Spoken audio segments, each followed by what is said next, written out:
Bonjour, oui, je m'appelle Jeff. Moi, je m'appelle Je m'appelle Mansef. Laura. L'histoire que je vais te raconter. Histoire incroyable. Mon histoire, moi, elle commence Mon à histoire, en fait, Budapest. pour la raconter, il va falloir remonter un petit peu en arrière. 6 ans, et en 2014. 2015. Il y a eu un instant précis qui a bouleversé énormément de choses. Changé toute ma vie en fait. C'était un tournant dans ma vie qui a un peu tout chamboulé. Et en fait, je suis là pour vous raconter ma life. Retour à l'instant T, c'est le podcast qui met en lumière vos propres histoires, celles qui entrent dans vos vies un instant et bouleversent tout sur leur passage. Bonjour à tous et bienvenue dans le 16e épisode du podcast Retour à l'instant T, le podcast qui met en lumière vos propres histoires, celles qui entrent dans vos vies un instant et bouleversent tout sur leur passage. Aujourd'hui, nous allons découvrir l'histoire d'Isabelle. Pendant son enfance, Isabelle était renfermée sur elle-même.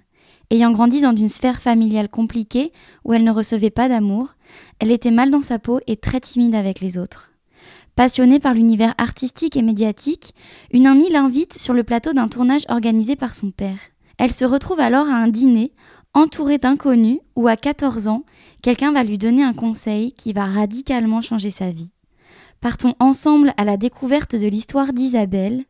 Retour à l'instant T. Bonjour à tous et bienvenue dans cet épisode de Retour à l'instant T.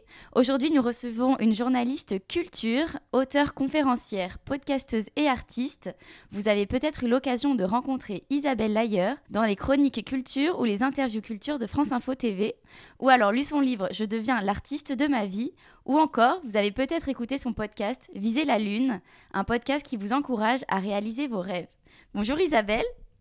Bonjour Lucie, quelle belle intro, merci beaucoup. Eh ben, je ne fais que citer, et encore, je cite même pas un quart de tout ce que tu fais.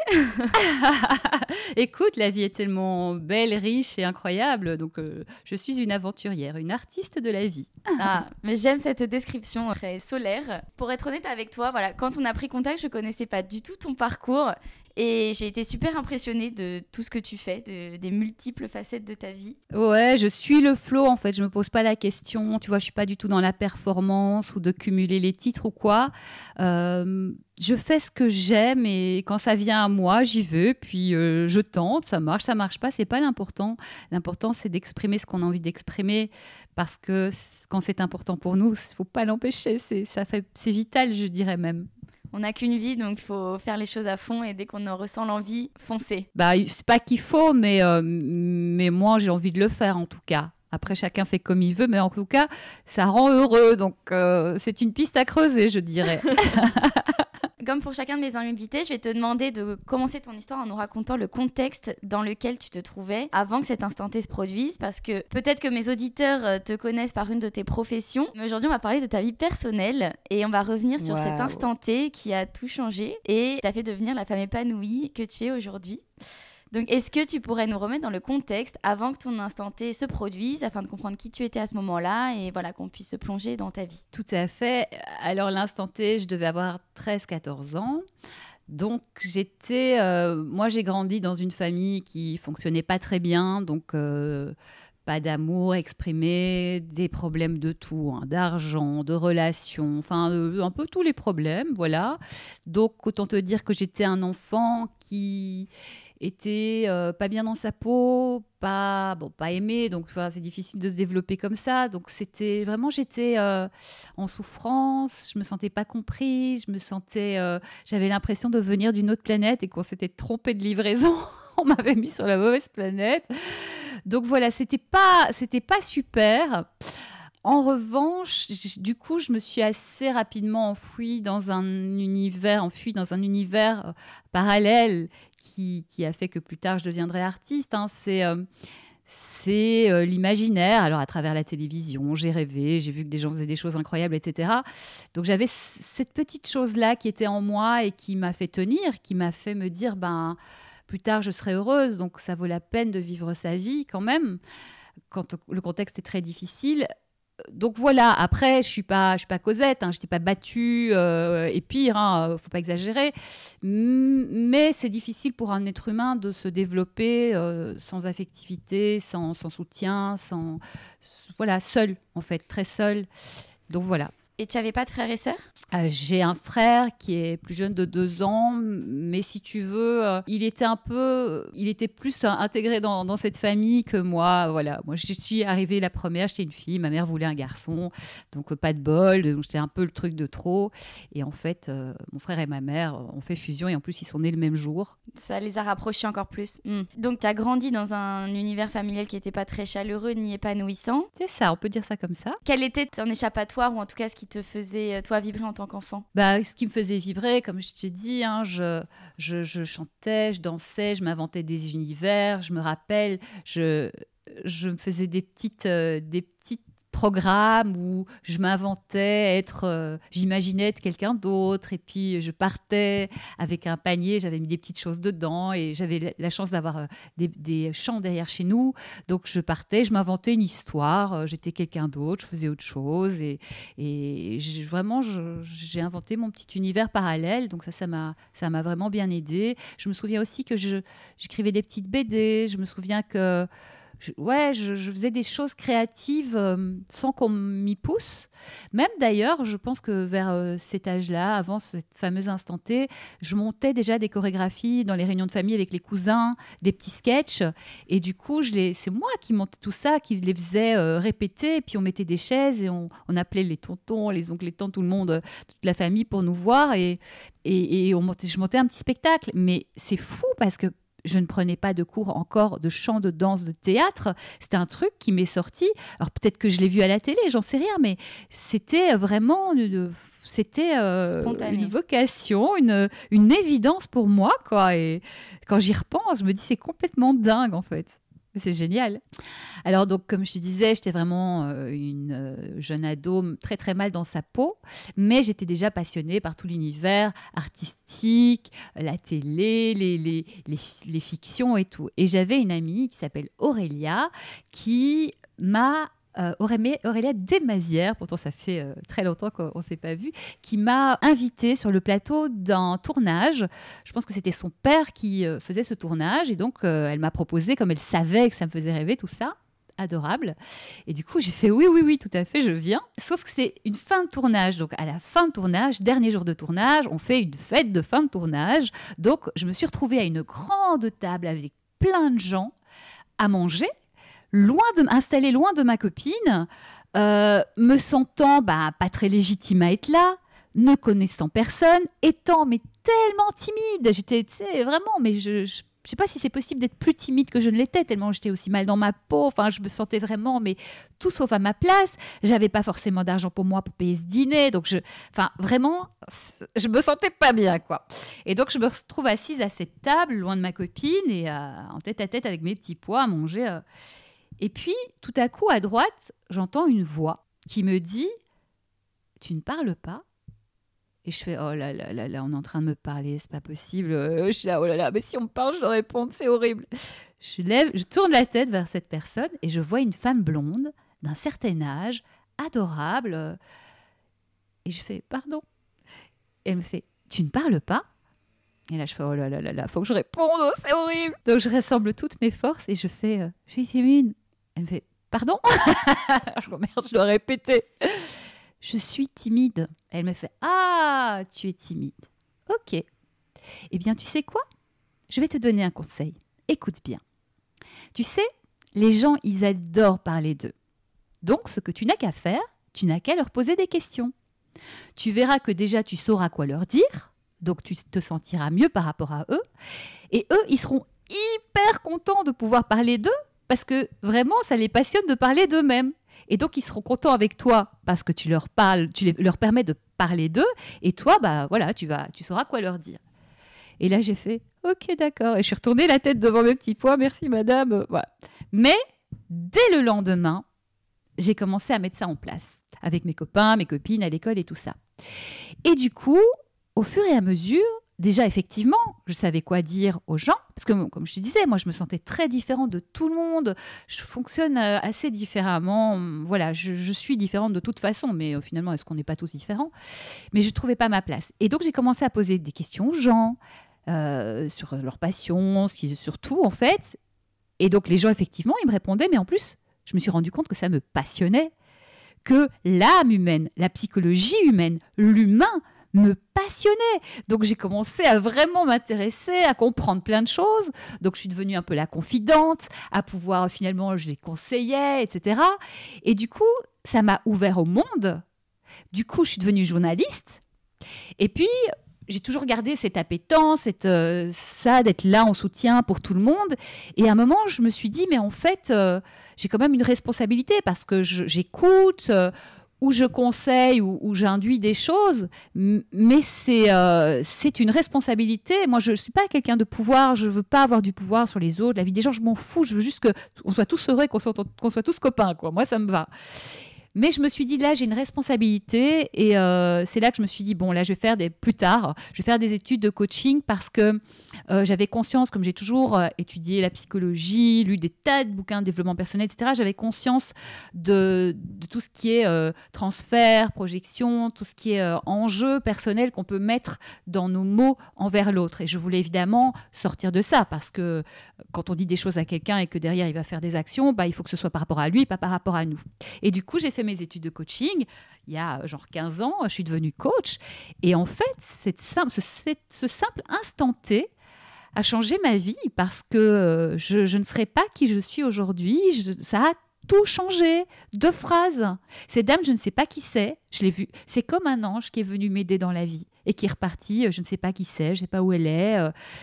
Voilà, elle avait déjà un certain âge, je ne sais pas si elle est toujours là, mais merci infini, quoi. Et du coup, avant, dans tes relations amicales, ça se passait comment? Parce que j'imagine que tu posais déjà des questions à tes amis. Bah, avant ça, pas trop, en fait. C'est vraiment ça qui a tout changé. Avant ça, j'étais dans mon mal-être, donc j'étais là, mais j'étais pas là. Je subissais la vie, j'étais en souffrance, on s'occupait pas de moi.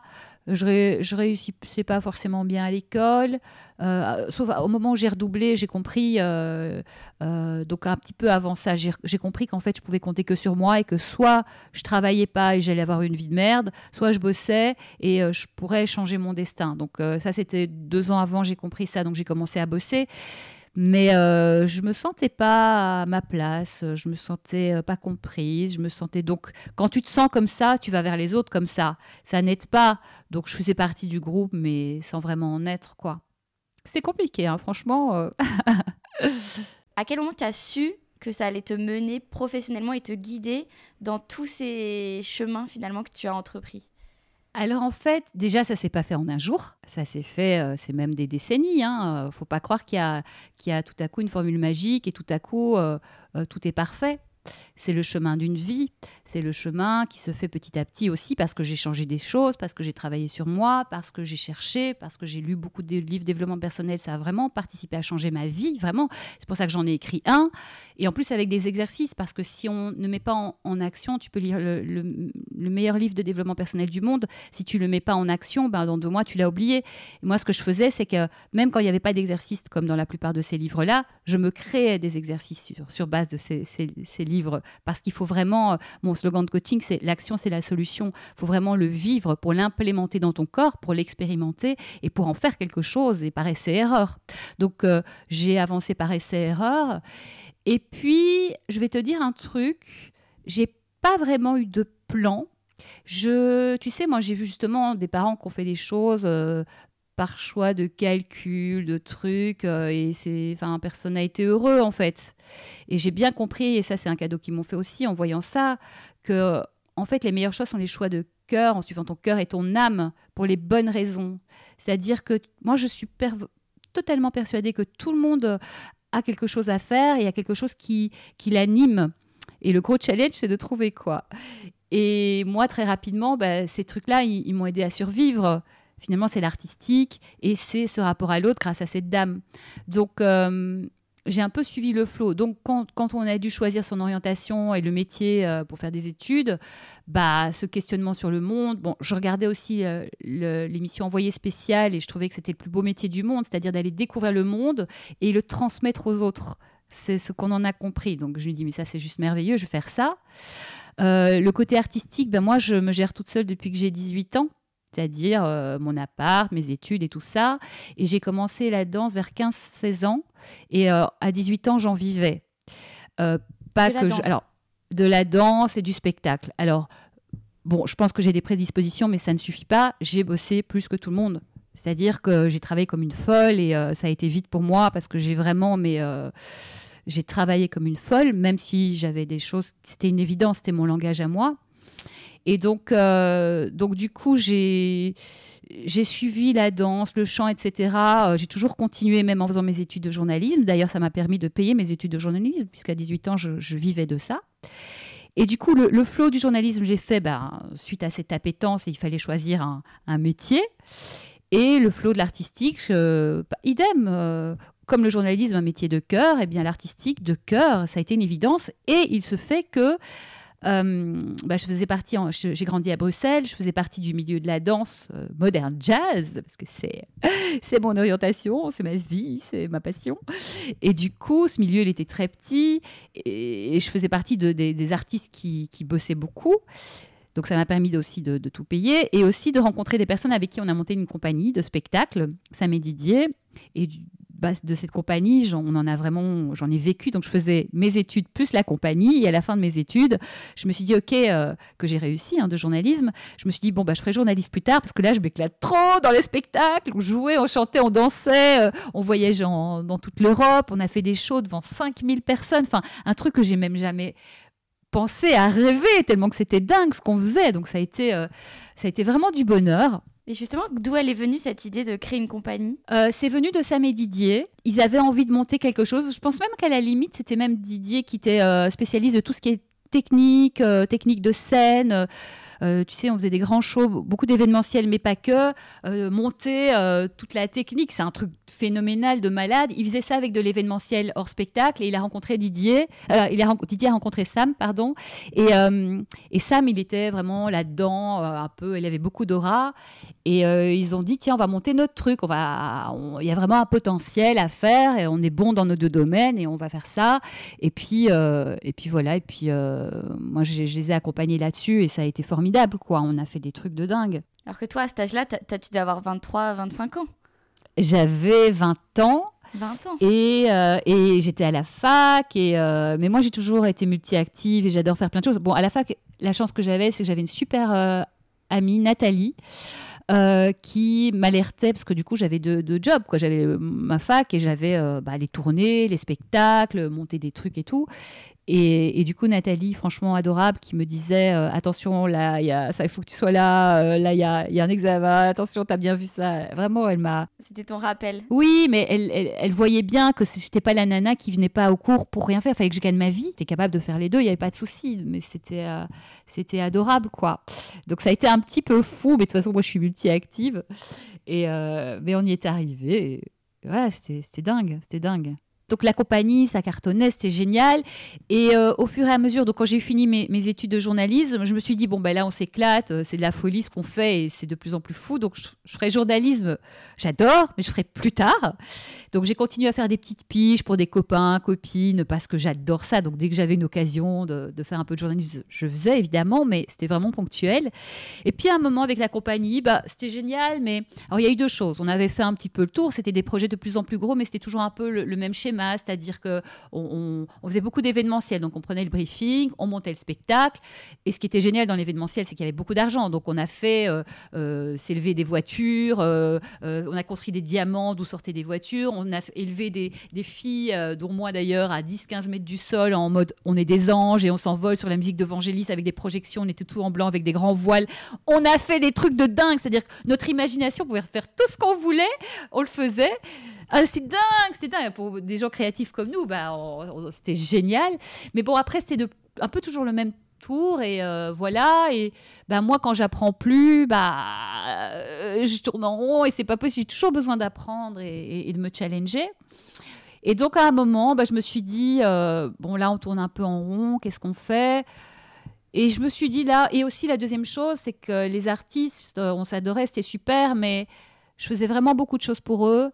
Et je m'adaptais tellement, je faisais les plannings, je me coupais en mille pour que tout le monde puisse être là et pas prendre d'autres gens remplaçants, etc. Et j'ai vraiment eu très très peu de reconnaissance, mais aussi parce que moi, j'ai pas mis les limites, moi, j'ai pas... j'aurais dû dire, bah, écoute, t'es pas dispo, il y a quelqu'un d'autre. Et comme ça, les gens, parce qu'on était leur employeur principal, et ils ont gagné beaucoup plus d'argent. Ils ont même gagné plus d'argent que moi, qui était... Donc, voilà. Et à un moment, tu fais, mais en fait, il y a quelque chose qui ne va pas, ce manque de reconnaissance, ça ne me va plus, je tourne en rond, ok, c'est le signal, il faut que je change de vie, sinon, bah, je vais plus être heureuse, et on n'a qu'une vie. Moi, je veux être heureuse, je mérite d'être heureuse, je bosse pour, comme une folle, je m'engage à fond, il n'y a pas de raison, quoi. Et c'est là que je me suis dit, tiens... en fait, c'est quoi mon prochain rêve? Et je me suis rappelé de mon rêve de mes 18 ans. Je voulais vivre à Paris et travailler à France Télévisions, alors que j'étais à Bruxelles. Et je n'avais pas encore fait mes études de journalisme. Et j'envoyais des CV. J'ai évidemment jamais eu de réponse, hein, parce qu'il n'y avait rien sur mon CV. Et du coup, je me suis dit, bon, c'est le moment. Et là, le truc incroyable, c'est que j'ai trouvé un petit job de 3-4 mois à la radio du voyage, donc à Paris.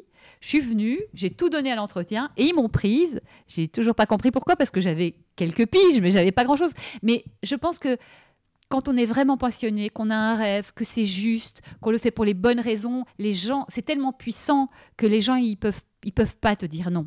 Parce que c'est juste, c'était vraiment pour des raisons essentielles. Pour moi, je devais faire ça. Et voilà, donc ils m'ont donné ma chance et tout. Bon, c'était 3-4 mois, donc arrivé à Paris et tout.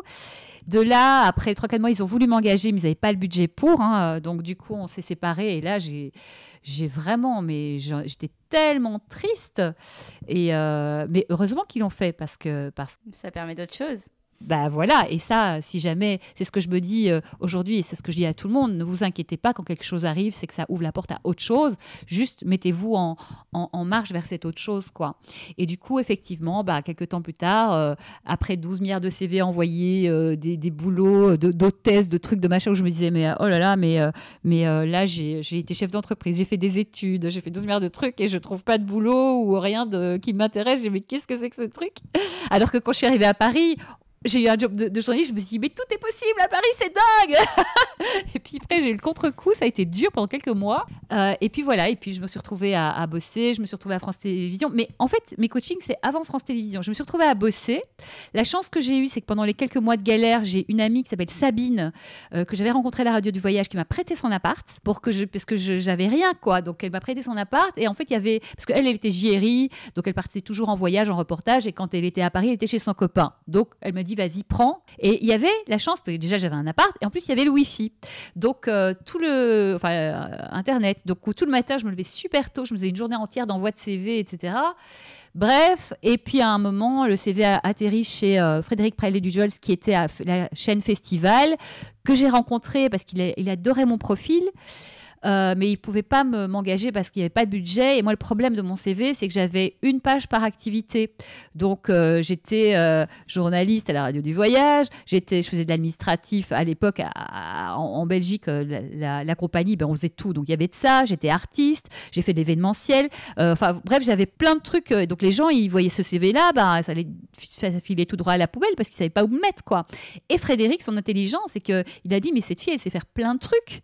Donc, rencontrons-la, on s'est rencontrés, il a compris que moi je suis multi-active et on a le droit aussi. Et lui, il aimait bien ça. Et du coup, 1 an plus tard, alors que j'étais en intérim dans une boîte de luxe où tout le monde était malheureux et que la boss m'avait parlé mal, en fait, le vendredi, j'ai fait, OK, ça c'est le signal. Moi, j'écoute vraiment la vie. Quand il y a des signaux, faut faire avec. Donc, j'ai fait, OK, là c'est le signal, il faut que je parte.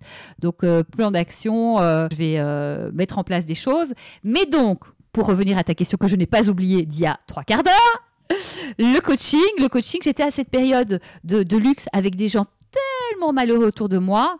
Et moi aussi, j'essayais de faire tampon, parce que moi, je n'étais qu'en intérim, donc je n'allais pas rester, mais j'essayais de faire tampon. Et en fait, j'ai eu besoin d'humain absolu, parce que c'était trop déshumanisé, il y avait trop de souffrance. Et c'est à ce moment-là que je me souviens, j'ai fait un test sur Internet, c'est les petits tests que tu fais, c'était 40 €, je pense, parce que là, j'étais un peu mal quand même, parce que c'était un peu la galère, avec toute cette souffrance autour de moi. Et puis moi, je n'étais pas dans mon rêve à ce moment-là. Et je fais ce test et vous êtes faites pour quoi? Vous êtes faites pour être artiste, Vous êtes faite pour être... J'ai dit, bah oui, je sais. Vous êtes faite pour être journaliste? Je pense qu'il y avait, bah oui, je sais. Vous êtes faite pour être diplomate? J'ai dit, oui, ok. Et vous êtes faite pour être coach? J'ai fait, ah bon, mais c'est vrai qu'en fait, je m'étais déjà intéressée à ça. Mais en fait, j'avais acheté un livre de coaching des années avant, mais c'est très business. Moi, je suis vraiment sur l'humain. Je pars de l'humain. Et après, on travaille des problématiques de boulot, etc. Mais c'était vraiment trop business, ça ne m'a pas parlé. Et du coup, c'est revenu. J'ai regardé, du coup j'ai fait plein de recherches sur Internet et j'ai fait ouais, ça a l'air pas mal. J'ai sélectionné 3 ou 4 écoles, j'ai appelé les gens et je suis tombée sur David Lefrançois qui se développe bien là en développement personnel sur les réseaux et tout. Et j'ai dû parler à 3 personnes au téléphone et lui je le sens trop quoi. Et du coup on se rencontre et... Parce que c'était, je sais plus, c'était 5 000 € je crois la formation. Mais je n'avais rien moi à l'époque, je n'avais rien. Vraiment, je vais recommencer ma vie à zéro. J'avais rien pris de la Belgique en me disant, ok, feuille blanche, parce qu'on avait fait des trucs formidables avec Sam et Didier, mais on l'avait fait à 3. Et moi je voulais savoir ce que j'étais capable de faire seule. Donc feuille blanche quoi. Et du coup donc on s'est rencontrés. Ces mots, je les avais jamais formulés, mais j'aurais pu les dire en fait. C'était vraiment ça. Du coup, je me suis dit, ok, je veux faire ta formation, David. Alors juste un truc, j'ai pas d'argent, je gagne au fur et à mesure parce que je travaille. Mais est-ce que tu me permets, j'ai pas le CIF, le DIF ou rien. Est-ce que tu me permets de te rembourser genre 300 € par mois, mais ça va être au-delà de la formation parce que ça. Et il m'a fait, écoute, je te fais confiance et je le remercie infiniment pour ça. Et puis il a bien vu que j'étais quelqu'un de bien, de sincère et d'honnête. Et donc j'ai pu faire cette formation de coach. C'était il y a 15 ans, je crois. Et c'était fou. C'était 1 an. Hein. C'était pas les petites formations de coaching en 15 ans, en 15 jours, tu deviens coach. Ça me fait très peur parce qu'il y a tellement de responsabilités que c'est chaud, quoi. Non, c'était 1 année. Chaque semaine, on avait nos cours. Je me souviens, on avait aussi des cours audio, enfin par téléphone à l'heure du midi, notre pause déj. Moi, je m'isolais pour faire les cours. On a eu des séminaires. On a été coachés. Une fois qu'on a eu suffisamment d'éléments, on a dû coacher aussi dans le cadre de notre formation, gratuitement évidemment à l'époque. On a eu aussi des examens de fin d'année. On a même dû faire un mémoire. Et puis ça n'arrêtait pas des séminaires. Enfin, une quantité, une masse d'éléments. Mais moi, j'adore les formations. Et pour moi, il faut que ce soit du solide, quoi. La petite formation où tu n'apprends rien.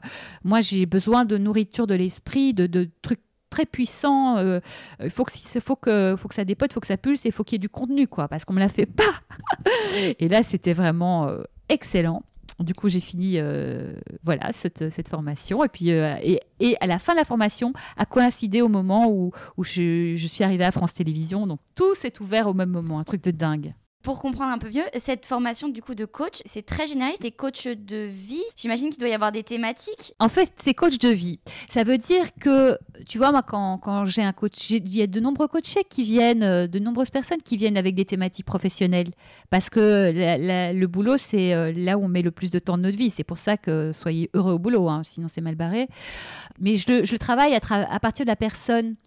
Ça ne veut pas dire que jamais j'irai en entreprise le faire, mais ce que j'aime bien en tout cas, et je l'ai déjà fait pour des entreprises, mais ce que j'aime bien, c'est quand ça vient vraiment de la personne, que c'est son choix, que c'est sa décision et que donc elle paye avec son argent parce que du coup c'est un vrai investissement et ça veut dire qu'elle va se bouger.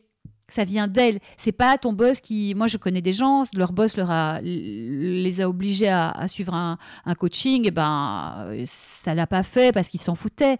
Quand c'est ta démarche personnelle en entreprise comme en privé, tu t'investis et tu veux vraiment. Et ça veut dire que tu reconnais que tu as un besoin. Il y a des gens qui sont dans le déni. Voilà. Donc, moi, si tu veux, le temps de ma vie, il est précieux. Donc, je veux pas bosser avec des gens qui n'ont pas envie.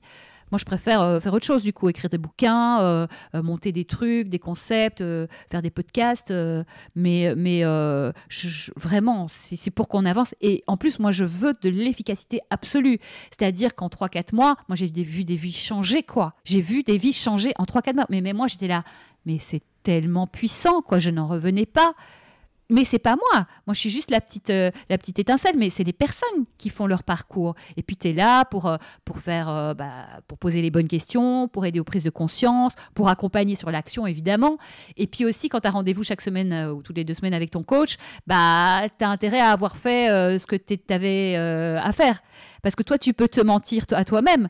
Mais au coach, tu peux pas lui mentir. Hein. Il voit très bien que tu n'as pas fait et que tu tournes en rond et que tu fais semblant et que tu n'y vas pas. Et c'est aussi la puissance du coaching. Et ce qui est génial avec un coach, c'est que c'est personne de ta famille. Donc, c'est quelqu'un qui est dans ta vie à ce moment-là, mais tu le vois plus après. Donc, tu peux lui dire tout ce que tu veux. Tu peux vraiment jouer franc jeu. Et la personne, elle va te dire, elle n'a pas d'implication émotionnelle. Le coach, il va pas avoir peur pour toi. Il va évidemment pas t'envoyer au casse-pipe, mais c'est pas ton père ou ta mère qui a peur et qui va te dire ne fais pas ça, et qui va t'empêcher de déployer tes ailes et de vivre la vie qui te ressemble, ta vie à toi. Toi, tu leur transmets un élan. C'est un élan. Moi, effectivement, je suis une excellente personne pour motiver les gens. J'ai cette énergie qui motive, mais c'est prise de conscience parce que tu ne changes pas ce dont tu n'as pas conscience. Donc, prise de conscience et après, méthode pour avancer, etc. Mais prise de conscience, vraiment, on va chercher dans la personne. Nulle part ailleurs. La personne, au fond d'elle, même si elle n'en a pas conscience, elle sait. Et les prises de conscience, ça permet aussi de se rendre compte aussi de l'importance de changer, et de changer des choses. Ça ne veut pas dire tout changer dans sa vie. Parfois, c'est juste un petit réalignement. Hein, et ça peut faire des merveilles. Du coup, une fois que tu as fini cette formation, tu as directement bifurqué, on va dire en tout cas, été embauché chez France TV. Est-ce que tu peux nous expliquer qu'est-ce qui a fait que? En fait, ce qui s'est passé, c'est que j'avais déjà bien commencé le coaching, que cette fameuse personne dans le luxe me parle mal. Donc, j'étais en pleine formation et je fais « Ok, là, c'est le signal. » Donc, plan d'action. Je me dis, c'était un vendredi, je me rappelle très bien. Je me dis « Ok, ce week-end, je refais mes CV, base de lettres de motivation et je cherche les sociétés idéales où j'aimerais travailler, évidemment, France Télévisions, enfin tout ce qui est un peu événementiel, culturel et évidemment médias. » Donc, je fais tout ça. Et puis, à partir du lundi, le soir, en rentrant du boulot, je commencerai à envoyer au fur et à mesure soit des candidatures spontanées, soit répondre à des CV. Mais j'étais plus en mode candidature spontanée à ce moment-là. Et je me dis ça, ok. Donc, le week-end, je prépare tout comme j'ai dit. Je fais, hyper motivée évidemment. Et puis, le lundi, dans la journée, avant que je commence à envoyer tous mes CV, le fameux Frédéric Pralet-Dujols, dont j'ai parlé tout à l'heure, de Festival Télé, avec qui j'étais restée en contact parce qu'on s'était bien entendu, et qu'il aimait bien mon profil. Et il me dit, écoute, tu fais quoi pour l'instant? Je dis, c'est rigolo que tu m'appelles justement aujourd'hui, parce qu'à partir de ce soir, j'envoie des CV, je vais bouger là. Et il me fait, écoute, justement, on cherche quelqu'un. Est-ce que tu veux venir passer, je vais dire une audition, un entretien. Et du coup, je fais, évidemment que je veux venir passer un entretien. Mais moi, je pensais que c'était pour festival. Donc, on prend rendez-vous pour le lendemain. Et du coup, je rentre le soir chez moi et je regarde sur Internet pour préparer le rendez-vous avec Festival. Tu dois connaître, je ne connaissais pas bien, pour connaître les chiffres, leur orientation, leurs besoins, enfin bref, tout le tralala pour venir en connaissance de cause avec des idées et pourquoi pas des idées de choses à faire en fonction de ce qu'ils allaient me proposer. Je regarde sur Internet et là, je vois Festival devient France 4, chaîne du groupe France Télévisions. Mais c'était mon rêve de mes 18 ans et là, je fais... Oh non, mais c'est pas possible.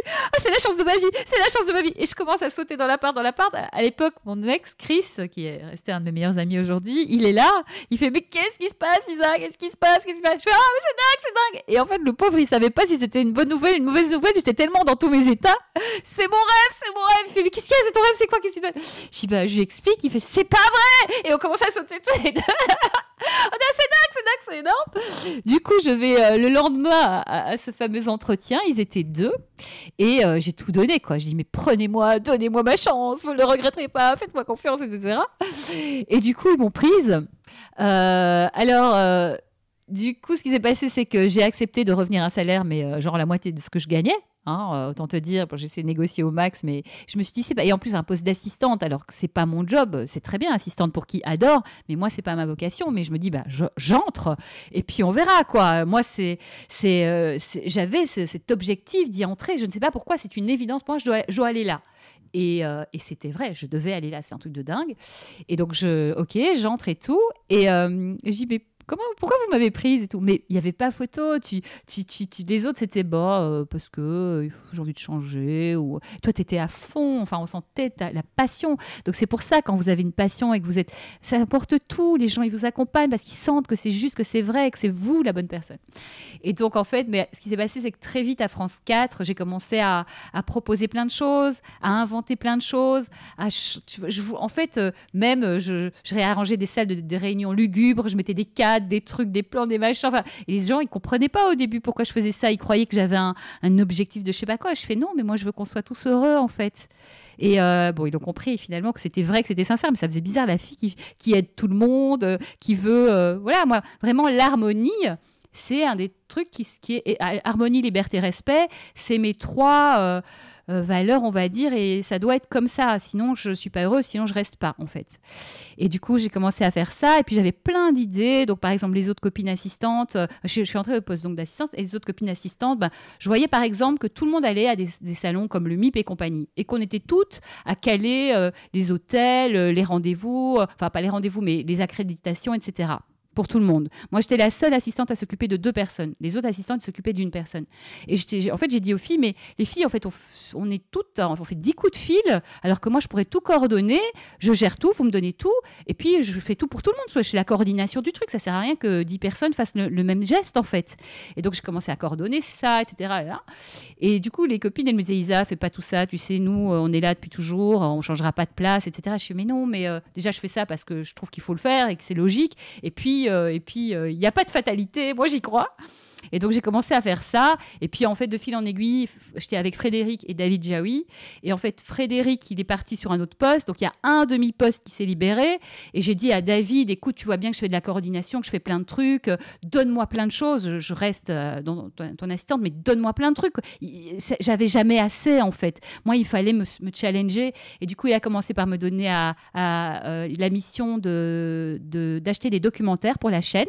Il me fait, OK, t'achètes des documentaires. Je fais, OK, comment je fais? Je connais personne, etc. Donc j'ai pris l'annuaire, parce que j'avais aucun réseau, j'avais rien fait. J'ai pris l'annuaire et j'ai commencé à dégoter. Comme c'est pas comme ça que les autres faisaient, j'ai dégoté des docs qui dormaient dans des tiroirs. Parce qu'en fait, le doc, une fois qu'il est diffusé, voilà, c'est que les droits sont finis, c'est fait, et voilà. Donc j'ai dégoté des docs de dingue qui dormaient dans des tiroirs, qui ont fait des cartons d'audience, donc j'ai dû encore en racheter plus, ils ont augmenté le nombre de cases, qui ont cartonné. Et puis à un moment, moi depuis le début, spectacle, donc j'allais même à la place de David à des endroits où il était invité, tout ce qui est culturel, etc. Je dis, si tu veux, je te représente, j'y vais. Et lui, ça me faisait marrer, il s'en foutait, il dit, vas-y si tu veux. J'ai rencontré plein de gens, moi je dis, la vie, c'est énorme, je rencontre plein de gens, des trucs passionnants et tout. Puis donc à un moment, il a fallu quelqu'un pour acheter des spectacles. Comme ils ont vu que je cartonnais sur l'achat et tout ça et la négo, ils ont fait fais ça en plus, les spectacles. Je l'ai fait, ça a cartonné, pareil. Chaque fois, je trouve des solutions, etc. Et puis et pour finir. Avec Yann Renoir et David, ils ont eu besoin de quelqu'un pour de la prod de spectacle à France 4. Et ils m'ont dit, vas-y, c'est pour toi, c'est une évidence. En plus, moi, j'avais fait plein de prod en spectacle, donc je sais faire une prod. Et en plus, on travaille avec des boîtes de prod, c'est elles qui mettent la main à la pâte, mais je connaissais le contexte et j'étais la bonne représentante de France 4 avec les boîtes de prod, avec qui on a travaillé merveilleusement, que j'adore et tout, c'était super, et on a fait ça. Et du coup, j'ai fait que des trucs que j'adorais, quoi, c'était génial. Et on m'a donné ma chance, mais j'ai bossé, quoi, hein. J'ai prouvé. Hein. Mais en parallèle, tu faisais quand même ton activité de coach ? Oui, j'ai fait des coachings. Alors, je ne faisais pas 50 heures par semaine, mais oui, je faisais du coaching en dehors, le soir, le week-end. Oui. Et puis, c'était chouette. Mais tu sais, alors moi, je suis comme ça. J'ai besoin de faire plein de choses différentes parce que ça m'équilibre. Et ça me permet, tu sais, de me ressourcer de l'un quand je suis à l'autre. Moi, je suis comme ça. Et en fait, il y a des gens qui sont plutôt monotâches et c'est très bien. Et il y a des gens qui sont multitâches et c'est très bien. Moi, je fais partie de ces gens. J'ai ce besoin-là pour justement m'inspirer et prendre de l'air, de faire plein de choses. C'est comme ça. Donc oui, je faisais en parallèle. J'ai fait ça donc j'ai continué, j'ai fait ensuite de la coordination sur France 2, France 3, France 4 de spectacles où finalement à force de faire des deals, en faisant inclure des grosses chaînes, on pouvait faire des choses plus grosses et donc finalement on s'est dit c'est bien, elle fait ça bien, elle va faire ça pour toutes les chaînes. Et puis à un moment on m'a proposé de faire du repérage de talent que j'ai fait. Donc voilà, parce que c'était la suite logique. Et je me dis, ok, on va faire ça. Et puis ça me faisait plaisir de mettre en avant des jeunes talents super doués, de pouvoir leur permettre de faire de la télé en tant que chroniqueur et compagnie. Et puis en fait, ce poste-là, ça n'a pas été si simple que ça, parce que si tu veux, chaque prod a envie de faire son truc. Ils n'ont pas forcément envie qu'on leur propose.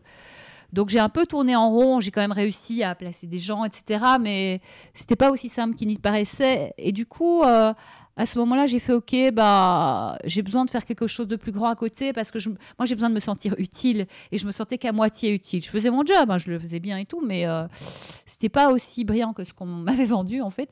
Et du coup, c'est là que j'ai fait mon premier spectacle, Love Cabaret. Je me suis dit OK, je vais faire un spectacle. Du coup, c'est le moment. Il y avait de la place et j'ai commencé à m'investir, parce qu'il faut que j'investisse mon énergie débordante, comme tu le sens. Et donc là, tu t'es dit, je vais créer un spectacle, comme ça. Alors, c'est pas comme ça que ça s'est passé. En fait, ce qui s'est passé, c'est que j'ai commencé à faire des spectacles avec des gens, puisque j'ai commencé à prendre des cours de chant, de danse, de théâtre. Et en fait, les gens avec qui j'étais voyaient bien que j'étais pro, quoi. Et du coup, j'ai commencé à avoir des propositions, de faire des choses avec des participations. Et moi, j'adore partager des moments artistiques avec les autres. Donc, c'était formidable.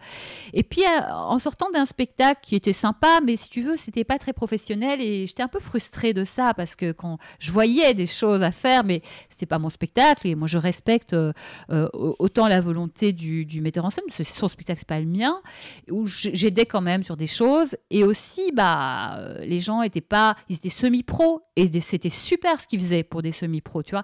Mais moi, j'avais une autre vision du truc. Et en sortant de ça, ça s'était super bien passé, mais moi, j'avais une frustration de dire, oh, c'est dommage, ça pourrait être ça, ça pourrait être ça. Et puis, je me suis dit, j'ai une révélation. Se dire, mais en fait, ton spectacle idéal, il n'y a que toi qui le connais, il est en toi. Et du coup, je me suis mise à rêver. Mais ce serait quoi ? Ce serait un spectacle avec des chansons formidables que j'adore le plus au monde. Tiens, mais c'est quoi ces chansons-là ? J'ai sorti, 35 chansons que j'aime le plus au monde. Et puis, ce serait quoi ? Ce serait évidemment l'histoire, que je répète tout le temps, c'est l'histoire d'une nana, c'était pas gagné au début de sa vie. Et finalement, elle va bosser, se battre, prendre des coups dans la gueule. Et finalement, elle va y arriver, elle va être heureuse. Elle va réaliser ses rêves. C'est un peu mon histoire, en gros. OK, je radote, mais c'est pas grave, je l'assume. Et c'était aussi transmettre l'idée qu'on peut réaliser ses rêves, que c'est possible. Et du coup, je me suis dit, ça partirait de son enfance avec, on va dire, son papa qui l'encourage, etc. Et il y a la chanson qui faisait partie de mes belles chansons. Marilyn, j'adore, parce que les textes sont très, très drôles, assez parfois impertinents, drôles. Et les musiques, c'est du jazz, mais c'est délicieux. Et je me dis, ce serait Where my heart belongs to daddy. Oui, mon cœur bat pour mon daddy. Donc j'ai tout transformé en français. Ensuite, la maman dans l'histoire, c'est pas forcément mon histoire, mais la maman dans l'histoire, elle avait peur pour sa fille. Non, il fallait pas qu'elle devienne artiste, parce que son rêve de cette mademoiselle, elle a un rêve de devenir artiste. Non, tu auras une vie normale, tu auras un métier, tu auras un mari, tu feras des enfants, et je serai grand-mère. Et voilà, donc en fait, j'ai une chanson que j'adore de la comédie musicale Cabaret, c'est Don't Tell Mama, ne dites pas à maman. Et l'histoire, justement, c'est une jeune femme qui dit, ne dites pas à maman que je fais les 400 coups, que je travaille dans un cabaret, que je fais n'importe quoi, en fait. Et mon histoire, justement, c'est une nana qui est dans un cabaret. Donc ça collait parfaitement bien. Et comme ça, de fil en aiguille, c'est l'histoire de cette nana qui quitte sa famille, qui part et qui va rencontrer des hommes, se faire avoir et aller petit à petit vers son chemin. Faire son chemin. Et chaque fois, il y avait la chanson qui allait. J'en ai gardé 18, plus ou moins. Et du coup, j'ai travaillé ce spectacle. Et ce spectacle, je travaillais les chansons que j'ai toutes adaptées en français. J'adore adapter les chansons de l'anglais en français. J'adore, c'est une passion absolue. Mais je me souviens, je faisais ça la nuit, mais parfois jusqu'à ce que j'entende les oiseaux au lever du soleil, quoi. T'es là, mais parce que quand t'es vraiment dans quelque chose que t'adores, tu vois pas le temps passer, quoi. Donc j'ai kiffé ça. C'était un peu dur la journée, mais j'étais tellement heureuse que c'était chouette. Et du coup, en fait, je travaillais les chansons avec Michel Dottaviani, mon coach vocal de l'époque, où j'étais coach scénique dans son école, et lui, il était mon coach vocal. Et on les travaille. Et un jour, Michel me fait Isa, en fait, là, on répète, tout est au point, t'es prête et tout. Tu le ferais pas, ton spectacle ? Ouais. J'y avais pas pensé. Parce que, attends, donc du coup, déjà, t'as une idée d'un coup, tu te dis, et puis si jamais je faisais un spectacle, il ressemblerait à quoi ? Voilà. Tu te montes tout un spectacle où tu choisis les chansons, ce qui va se passer, toute l'histoire. Ouais. Tu répètes, mais tu te dis pas, pour que tu le répètes pour le faire. Mais je sais pas, ouais. Non, je répétais les chansons parce que j'adore chanter et que, quitte à... De toute façon, je prendrais toute ma vie des cours de chant, de danse et compagnie. Donc, j'allais à mon cours. Donc, autant répéter, autant travailler au cours de chant, les chansons que je suis en train de... Donc, je travaillais, tu vois, pour un peu ce que ça donnait. Les textes, je les avais écrits, mais je ne les ai pas encore travaillés. Non, mais je pense que ça m'a protégée. Du coup, je me suis dit, j'y vais, parce que tu sais, tu peux avoir peur de faire un... En plus, j'avais jamais fait de seul en scène et tout ça. Plutôt que de voir le château, j'ai fait brique après brique, et puis en fait, j'avais quasiment monté le château, quoi. J'ai fait, ah bah ouais, t'as raison, je suis fan de challenge, une femme de challenge, je vais le faire. On était en avril, je pense, et on se dit, ok, on le fait en juin. On met les dates et tout. À 2 mois. Oui, mais les chansons, je les avais déjà et j'avais plus qu'à travailler les textes. Et donc, je me souviens que je suis partie chez un ami, Stéphane, à Marrakech, justement, pour des petites vacances et tout. Et la moitié de mes journées, j'étudiais mes textes et le reste, on allait se balader et tout. Et puis voilà, et puis j'avais mon... 2 mois, tu sais, tu sais, les artistes, parfois, ils prennent le spectacle en 2 semaines. Hein, donc 2 mois, c'est tout à fait faisable. Et puis moi, je suis une hyper investie. Quand j'ai un truc en tête, je ne l'ai pas ailleurs. Hein, donc 1000% d'énergie sur l'objectif. J'y pense matin, midi et soir, et même la nuit, j'en rêve, tu vois. Donc, j'ai bossé comme une folle. Mais c'est la passion. Quand tu es passionné, tu n'as pas l'impression de travailler, quoi. Tu kiffes et tu es là, c'est trop génial. Et donc, je me suis retrouvée justement à l'atelier du chant chez Michel. Il y avait une scène, on a mis 40 chaises, et puis j'ai fait mon spectacle de soir. Et ça s'est hyper bien passé. Là, tout le monde m'a dit, mais c'est incroyable. Parce que quand tu fais un spectacle ou une conférence ou un livre, etc., tu donnes tout ton cœur, mais tu ne sais pas si les gens vont comprendre et vont recevoir. Tu vois, tu ne sais pas si ça va passer. Et là, c'est carrément passé. Donc, j'ai fait, ah ouais, il y a quelque chose. Du coup, je me suis débrouillée pour trouver une petite salle grâce à quelqu'un, Patrick Niedo, qui m'a mise en contact avec un de ses copains. Enfin bref, j'ai eu une salle et j'ai fait un spectacle dans cette salle, une toute petite salle, et j'ai fait venir mes copains, François Trochet de M6 et Isabelle Gelin qui était à l'époque à Comédie. En fait, on était homologues dans l'achat de spectacle. Donc, je savais que eux, ils sont pros, ils ont un regard pro. Et je voulais vraiment qu'ils me disent. Je dis, dites-moi les gars, franchement, si c'est pas bien, dites-moi, je m'en fous en fait. Je veux savoir. C'est chouette pour mes copains, évidemment, ou pour des gens qui sont pas professionnels. Mais moi, je veux un vrai retour pro parce que est-ce que je vais aller l'étape supérieure? Enfin, il faut être sûr, tu vois. Bon, ils sont venus et tous les deux m'ont dit c'est super. Et François m'a dit mais il avait les larmes aux yeux. Il m'a fait mais Isa, tu dois continuer en fait. Et enfin, ça m'a choquée. J'ai fait et je savais que c'était juste pour moi et je savais que ce message de croire en ses rêves, même dans Love Cabaret, mon premier spectacle, évidemment, il y était. Et enfin, la façon, l'émotion qu'il a eue, je me suis dit ok, en fait, ça m'a rendue heureuse parce que je voulais vraiment le faire, ce spectacle, mais je voulais pas m'illusionner, quoi, parce qu'il y a des tas d'artistes qui croient ce qu'ils font est bien, et puis c'est pas bien, mais peut-être que c'est juste pas prêt, hein, mais en tout cas, je voulais pas me tromper.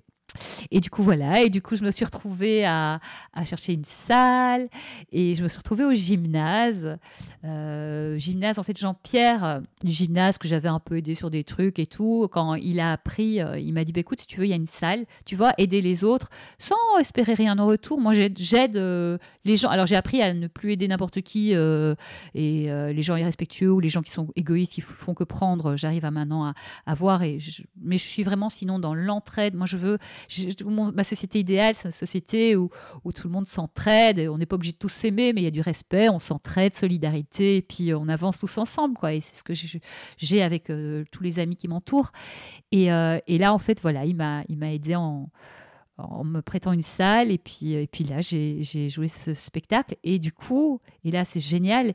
Donc pendant ce temps, je bossais à côté. Hein, donc ça a été un peu foufou comme période.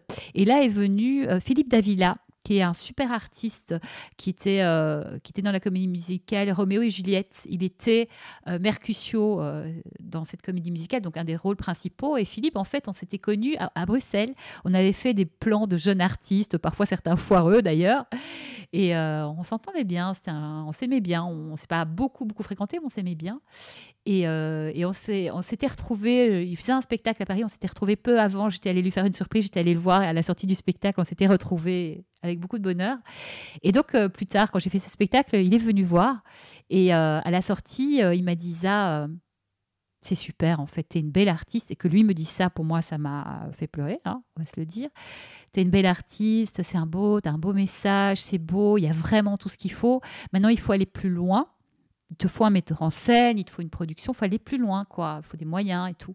Et je dis, mais tu sais, Philippe, moi, je fais tout. Enfin, tout ce que j'ai fait sur ce spectacle-là, ça n'a rien coûté, puisque c'est mes idées. Je m'étais débrouillée sur les décors et j'ai mis mon super ami Chris, le fameux Chris, à la régie. Il n'a pas eu le choix. Mais en fait, c'est un artiste, il ne le sait pas, mais c'est un artiste et il a adoré le faire. Bon, il avait peur et tout, donc c'est l'artiste qui encourageait son technicien et tout, mais c'était génial.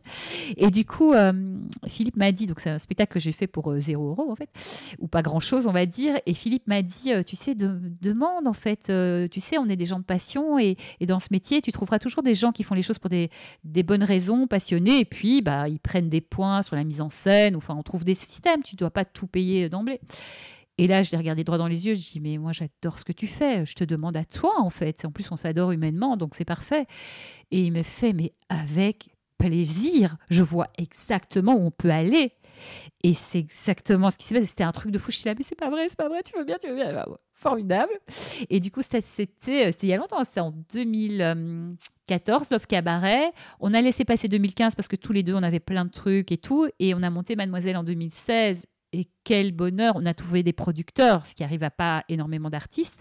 Le Théâtre du Marais, Hervé Compan, une famille, des gens merveilleux, respectueux, mais oh, quelle belle équipe. Et avec Philippe, on a créé, mais je me rappelle, mais on s'est tapé des barres de rire, mais j'étais par terre à rigoler parce qu'on cherche des idées. Quand tu cherches des idées, parfois tu dis n'importe quoi. Et comme tous les deux, on vient de Belgique, donc on ne se censure pas, on n'a pas peur de l'idée débile et des idées folles et dingues ont amené à des idées géniales, quoi. Et qu'est-ce qu'on a ri. Et puis après, Vincent Gaillard est venu pour toutes les adaptations musicales et c'est formidable. Ben voilà, et c'est du petit truc qu'on a fait et qui était beau que finalement quelque chose de plus grand est arrivé. Donc, et en suivant le flow, sans calcul, mais en avançant, en n'attendant pas qu'on vienne me chercher aussi. Juste, bon, il y a quand même Michel qui m'a fait tu vas peut-être le faire ton spectacle, ok. Et puis après, voilà, je me suis engagée et puis on a avancé, quoi. Et le spectacle Mademoiselle, nommé au Petit Molière, il a eu lieu au Théâtre du Marais, il a eu lieu à Avignon et ça a été une aventure exceptionnelle, quoi. Et c'est fou parce que là, quand tu me racontes tout ça, j'ai l'impression que ça te prend énormément de temps et qu'en fait, c'est ton quotidien pendant un certain temps. Mais en fait, parallèlement à ça, tu travailles toujours à France TV, tu fais tes coachings, j'imagine que tu fais encore tes cours de chant, cours de danse. Et en fait… Alors, j'ai vraiment beaucoup réduit les coachings. Parce qu'aussi, quand tu es coach, et, tu apprends aux autres à prioriser, toi aussi, tu dois prioriser, tu vois. Il y a un moment, il y a l'écologie personnelle, c'est-à-dire qu'à un moment, tu ne peux pas tout faire, et même si tu fais beaucoup de choses, il y a des moments où il faut… Bon, ça plus tard. Et puis j'imagine que c'est aussi ton activité peut-être la plus modulable. Tu pouvais te permettre à des moments de la cesser, de la reprendre à d'autres moments. Absolument. Tu finis les coachings en cours, tu n'en prends pas des nouveaux. Et puis voilà, j'ai quand même donné des stages de prise de parole en public, des stages de chroniqueur radio-télé et des stages aussi de coaching scénique à travers le chant et qui est en fait du développement personnel où on travaille sur la confiance et c'est fou. Ça, j'ai quand même donné par-ci, par-là, mais ponctuel, mais pas des engagements au long cours sur des coachings. Donc voilà, oui, y a un moment, on n'est que des êtres humains et c'est déjà super. Hein. Donc voilà, donc j'ai fait ça, mais déjà, c'était intense. Hein. Déjà, j'en ai fait beaucoup. Ouais, c'était intense, mais c'était super. Et donc, une fois que Mademoiselle est parue au théâtre, nommée, j'imagine que voilà, il te faut un nouveau projet. En fait, le truc, c'est que on a fait Avignon et ce qui s'est passé, c'est que donc la suite d'Avignon, c'est tu vends des dates et du coup, tu fais des tournées. Et il suffit que notre producteur a pris une personne qui n'était pas la juste personne pour faire ce métier que d'aller faire venir des gens qui programment dans les salles et que les gens viennent acheter le spectacle et le diffusent. Et donc, en fait, juste, elle a amené personne. À Avignon, on a eu, une vingtaine de représentations et le travail de ces personnes-là, chargées de diffusion, c'est d'amener des gens. Et en fait, elle a dit qu'elle avait le réseau, elle ne l'avait pas. D'où l'importance de choisir les bonnes personnes au bon endroit. Je l'avais un peu dit à mon producteur, j'étais sûre que, parce que sur la période de Paris, elle a fait amener personne, j'étais sûre que c'est la bonne personne et tout. Et comme c'est quelqu'un de vraiment de bien. Il voit le monde comme il est, donc il pense que les gens sont bien et honnêtes. Et ça s'est pas passé comme ça. Et je suis sur tous les spectacles qu'elle a gérés à Avignon, voilà. Donc elle a un peu tué le spectacle, donc il s'est arrêté parce qu'on l'a pas vendu. Il aurait refallu faire tout un investissement et tout ça. Et si tu veux, voilà, c'était pas le moment après. Et moi je me suis dit, ok, Mademoiselle, c'est pas grave. Nomination Petit Molière, c'était formidable. C'est que peut-être il y a un juste moment pour les choses. Et aujourd'hui, au feeling, je sens qu'on a fait ce qu'on avait à faire. Ça ne veut pas dire qu'on ne reprendra pas Mademoiselle. Et pendant le confinement, c'est marrant, il y a plein de gens qui m'ont dit « Mais il faut que tu refasses ce spectacle, il donne tellement la pêche, il donne de l'espoir, il pousse les gens à aller vers le rêve, etc. » Et genre, sur 2 semaines, j'ai eu plein de signaux comme ça. Et donc, j'ai rappelé tout le monde, j'ai dit « Mais ça vous dirait de le refaire ?» Et tout le monde m'a dit « Mais tellement, tellement !»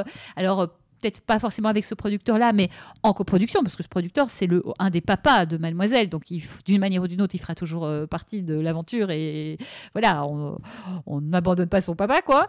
Mais voilà, on le fera pas. Aujourd'hui, s'il tourne, ce sera plus tard, et en ayant vraiment un vrai diffuseur qui trouve des dates. Et moi, je ferai pas ce métier-là, parce que le choix, c'était de le faire moi-même et tout, mais c'est pas mon métier, et il faut que ce soit les bonnes personnes aux bons endroits, c'est surtout ça la leçon. Pendant Mademoiselle, je suis passée à France Info, en même temps. Donc, deux nouveaux trucs en même temps en parallèle. Donc, c'était un petit peu fou. C'était une grosse année. En fait, à France Info, ce qui s'est passé, c'est que, bon, comme le job que je faisais, il servait qu'à moitié, je tournais en rond et que moi, je veux pas être payée pour faire des choses qui servent à rien. C'est pas possible pour moi. Du coup, j'ai commencé à proposer plein de trucs à France Info et on m'a dit, bah, écoute, viens, propose quelque chose. Et si ça marche, ça marche. Si ça marche pas, ça marche pas. C'était au tout début de France Info, donc on testait encore des choses. Donc c'était une chaise de laboratoire, on pouvait tenter. Et moi, ce qui se passe, c'est que j'avais aussi fait de la télé un peu en Belgique, où j'avais présenté des émissions à l'époque, co-présenté des émissions avec Sam, justement. J'avais fait des choses, j'avais fait la radio. Et puis, Love Cabaret, j'avais eu plein d'interviews, donc j'avais plein de choses. Donc j'ai envoyé une proposition avec des liens pour dire, bah tiens, regardez ce que je sais faire, regardez des interviews, comment je m'exprime, comment... Et en fait, la personne, Jean Chrétien, je me souviens, qui avait ces décisions-là à l'époque sur France Info, il me dit, bah dis donc, t'as fait des trucs? Je dis, bah oui, un peu. Et bah écoute, tu viens, tu tentes. Et donc, il m'a donné ma chance et je le remercie encore énormément. C'est vraiment une belle personne. Et du coup, je suis venue et soit c'était pas bien, on me gardait pas, soit c'était bien, on me gardait. Bah voilà, ça fait 5 ans, j'y suis toujours. 6 ans même maintenant. Et puis au fur et à mesure, j'ai proposé plein de choses. Et donc si tu veux, là, je me suis concentrée sur France Info parce qu'il y avait quand même des challenges, c'était un nouveau métier. Et puis, en tout cas, que j'avais pas fait beaucoup. Donc j'ai fait beaucoup pour France Info. Et puis après... j'ai repris d'autres choses. Le projet suivant, je pense que ça a été 2020, donc 2016-17 Mademoiselle, 18-19 France Info à fond, plus chanter, danser, faire des petits trucs avec les uns les autres. 2020, c'était le podcast Viser la Lune. Là, tout à coup, j'ai eu un flow. J'ai dit, il faut que je fasse un podcast. Je sais pas pourquoi, il faut que je fasse un podcast. Moi, les choses me viennent. Tu vois, ça monte, et puis il y a une évidence. Et je suis mes évidences. Ça marche pas. Je vais voir ce qu'il y a derrière la porte. Tu vois, puis si ça marche pas, c'est pas grave. Hein. Au moins, je sais. Et du coup, je me souviens que tout Noël 2019, les 2 semaines, j'ai tout appris sur le podcast. C'est-à-dire que je faisais du 16 heures par jour à lire des articles, écouter des podcasts qui nous apprennent à faire des podcasts, tenter des choses, inventer, à avoir le matos, m'entraîner, etc. Donc ça, au bout de 15 jours, j'ai dû faire, mais je ne sais pas combien de centaines d'heures là-dessus, mais mais c'était du jour et nuit, 7 jours sur 7. Donc je ne me suis pas trop reposée, mais j'étais tellement passionnée. Et du coup, je me suis dit, OK, janvier, je commence. J'ai pris un rendez-vous. Parce qu'il faut commencer. Donc, voilà, quand on a un projet, que ce soit un podcast ou autre chose, en fait, prenez un rendez-vous pour lancer le truc. Parce que comme ça, vous ne pouvez plus reculer. Vous y allez. Donc, j'ai pris mon rendez-vous avec Marianne James, artiste que j'adore, qui est une femme très généreuse, formidable. Et du coup, je suis allée chez elle. J'ai enregistré le premier podcast avec Marianne et ça a été super. Et voilà, et c'est parti pour une année de podcast un petit peu arrêtée par le Covid. Hein. Du coup, ça s'est un peu réduit au moment du Covid. Et puis du coup voilà. Donc, mais j'ai quand même fait des super rencontres avec des personnes incroyables. Ensuite, j'ai eu Philippe Croison, tu sais, l'homme sans bras sans jambes qui a traversé la Manche à la nage. Ça a été formidable. J'ai eu Jarry, Pascal Légitimus, Labajon, j'ai eu Caroline Loeb, Yael Naïm. Puis après les vacances, j'en ai encore fait 2 avec Alain Chamfort et Laurent Ruquier. Bref, au total, j'en ai 9 ou 10. Et puis en fait, le Covid, ceci, cela, je suis partie sur une autre fréquence. Et puis, donc 2021, j'ai monté ma conférence. La conférence s'appelle La magie de croire en ses rêves. Bon, c'est toujours pour dire aux gens, croyez en vos rêves. Viser la lune, c'était pour que les gens comprennent qu'il y a des hauts et des bas. Et que c'est pas parce qu'il y a des bas qu'il faut s'arrêter. Au contraire, c'est ça qui va nous apprendre à mieux nous centrer, comprendre ce qu'on n'a pas compris et finalement aller au plus juste endroit. Et ils le disent tous, en fait, que c'est ça qui les a fait grandir et que finalement, ceux qui réalisent le rêve, un de leurs points communs, c'est ceux qui n'ont pas arrêté à la première déconvenue. Donc, c'était vraiment ce message que je voulais passer. C'est pour ça que je voulais avoir des personnalités parce que je trouvais qu'on calque derrière elles une image de réussite, mais on ne sait pas ce qu'il y a derrière. On croit que ça a été facile. Et tout, tu dis, mais respect pour ce qu'elles ont vécu. Chaque fois, je trouve que ces podcasts, ces interviews leur rend hommage parce qu'on voit le courage, l'abnégation, la force, vraiment tout ça. Et on me dit que c'est très, très, très inspirant, tout ce qu'ils disent. Et on ne se sent pas seul aussi face à nos difficultés parce qu'on se rend compte qu'eux aussi, ils ont eu ces difficultés. Tu vois. Et du coup, la conférence La magie de croire en ses rêves, c'est en 2021 et c'est... au moment où tout le monde était dans ce confinement, et moi j'étais beaucoup en soutien psychologique pour les uns et les autres, de dire mais en fait il y a des gens qui partaient en vrille alors que en fait il n'y avait pas de problème. Ils n'avaient pas perdu leur emploi, ils n'étaient pas malades, leur famille n'était pas malade, mais ils sont partis en panique aussi parce qu'on nous abreuvait de messages paniquants et tout ça. Et du coup, j'ai fait beaucoup de soutien psychologique. Et à la fin de ça, je me suis dit, non, mais cette conférence à laquelle je pense depuis si longtemps, il faut la faire. Je me suis dit, OK, plan d'action, juillet, août. Tu la mets en place, enfin jusqu'à juillet-août, on devait être en avril quand je me suis dit ça. Tu commences, tu prépares, mais ça doit être prêt pour fin août. Et puis, il faut absolument que tu aies au moins deux endroits où tu la testes. Et donc, je commence à la préparer et vers justement la fin de la préparation, donc vers juillet, je pense, j'ai 2 opportunités qui viennent à moi pour la faire, tu vois, mais quand tout est juste, l'univers entier conspire. Quand tu t'engages, l'univers s'engage et les choses, ça vient à moi, quoi. Bon, quelque chose qui vient en moi où je propose, alors qu'on ne me l'avait pas forcément proposé à ce moment-là, mais je propose, enfin, le contexte fait. Mais il faut être ouvert aussi pour se dire, bah tiens, là, je peux le proposer. Tu vois, j'ai co-créé cette possibilité. Et du coup, je l'ai faite à l'EAS d'abord, qui est une école d'humoristes. René Marc Gage, qui est le patron de cette école, voilà, m'invite à la faire et ça se passe mais merveilleusement bien. Les élèves, on m'a dit, les élèves en parlent encore. Je suis venue un vendredi, les élèves en parlent encore le lundi. Ça les a fait vraiment réfléchir et tout, c'est super. Et puis je l'ai faite aussi pour l'IET Lyon 2 à Lyon. Du coup, j'y suis allée. Pareil, on m'avait contacté parce qu'ils avaient justement un événement et pour que je sois marraine de l'événement et que je propose éventuellement d'autres choses. Si j'avais d'autres choses à proposer, j'ai dit bah, si vous voulez, je fais la conférence. Ça s'est super bien passé. Ils ont d'ailleurs posté derrière sur LinkedIn. J'avais même oublié de poster. Moi qui poste quand même pas mal, j'avais carrément zappé de poster. Ils ont posté sur LinkedIn. C'était super. Merci Isabelle Layer. C'était formidable la conférence. Donc je me suis dit, bon, ben, je pense que la conférence en est pas mal. Et de là, ce qui est fou, c'est que sur LinkedIn, des gens de France Télévisions, de la Fondation Engagement Média Jeunes de France Télévisions, Melvina Mestre en l'occurrence, a vu ça. Donc c'est France Télévisions, on se connaît un peu avec Melvina. Elle me dit, mais tu fais ça toi? Je dis, bah oui, je fais ça. Est-ce que tu veux bien pour les associations venir? C'est bénévole, mais c'est pour aider des gens et des jeunes, pour leur donner la pêche et tout ça. Je dis, mais carrément, moi je veux aider. Effectivement, cette conférence, bah, tu vas à des endroits, tu la fais payer, mais le côté contributif, associatif, évidemment qu'il faut contribuer. Donc du coup, voilà, je l'ai déjà faite avec la Fondation, la mise en place. On l'a faite à l'ENA en plus, en collaboration France Télévisions et Déclic, qui est une super association à Strasbourg. Là, on a un autre projet. Enfin, tu vois, l'un dans l'autre, les choses viennent. Donc voilà, et puis projet 2022, c'est le livre. À quel moment tu t'es décidée ou cette idée justement t'a traversé l'esprit? Ce qui est incroyable, c'est que le livre, en fait, ce qui s'est passé, c'est que le livre, j'avais déjà écrit avant le confinement, j'avais déjà le plus gros du livre, il était prêt et tout ça. Et il était prêt. Et donc, j'avais déjà envoyé avec des maisons d'édition, j'avais 3 maisons ayant pignon sur rue qui étaient intéressées. Mais c'était pas fluide, quoi. Une question, chaque fois 1 mois pour me répondre et tout. Moi, je suis une multi-active et ça pulse, quoi. Donc 1 mois pour répondre à une question, c'est pas mon rythme, quoi. Et tu vois, c'était bizarre. Alors il y avait une édition finalement. La directrice de collection était hyper intéressée, mais le boss, finalement, il voulait quelqu'un qui soit plus scientifique. C'était plutôt scientifique. Donc, évidemment, moi, je ne suis pas une scientifique, coach, je n'étais pas scientifique. Donc, finalement, ça ne l'a pas fait. Mais elle m'a dit, oh, si j'avais ma propre maison, il est super, je l'éditerais. Mais c'est pas, je dis, mais c'est pas grave, on verra plus tard, un jour, quand tu auras ta propre maison, on ne sait jamais. Et puis, les 2 autres, en fait, c'était lent. Et en fait, à un moment, c'était pas fluide. J'ai fait... en fait, quand c'est pas fluide, c'est l'univers, la vie qui te dit c'est pas les bonnes personnes pour toi, quoi. Et du coup, sur un dernier truc un peu qui sentait pas très bon, enfin qui m'allait pas, je fais OK, stop, c'est pas le moment. Donc j'arrête, je l'ai mis dans un tiroir. Et du coup, début 2021, j'ai une amie, Sophie Forte, qui est une super comédienne, qui chante aussi, qui est une femme multitalent merveilleuse, qui me dit...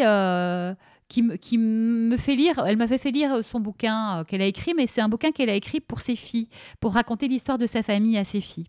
Et elle nous l'a fait lire à nous, ses amis, à son entourage. Ça s'appelle La Valise. Tu ris, tu pleures. Mais c'est un truc de fou, quoi. Et je dis, mais Sophie, il faut que tu le fasses publier. Elle fait, oh, je sais pas, je connais personne, c'est pour mes filles. Je dis, mais tu serais d'accord qu'il soit publié dans l'absolu? Parce qu'il faut pas forcer les gens non plus. Elle fait, ouais, ce serait génial et tout. Et je dis, mais fais-le. Elle dit, mais je connais personne. Je dis, et au bout de 3 fois, je connais personne. Je dis, bon, maintenant, Sophie, ça suffit.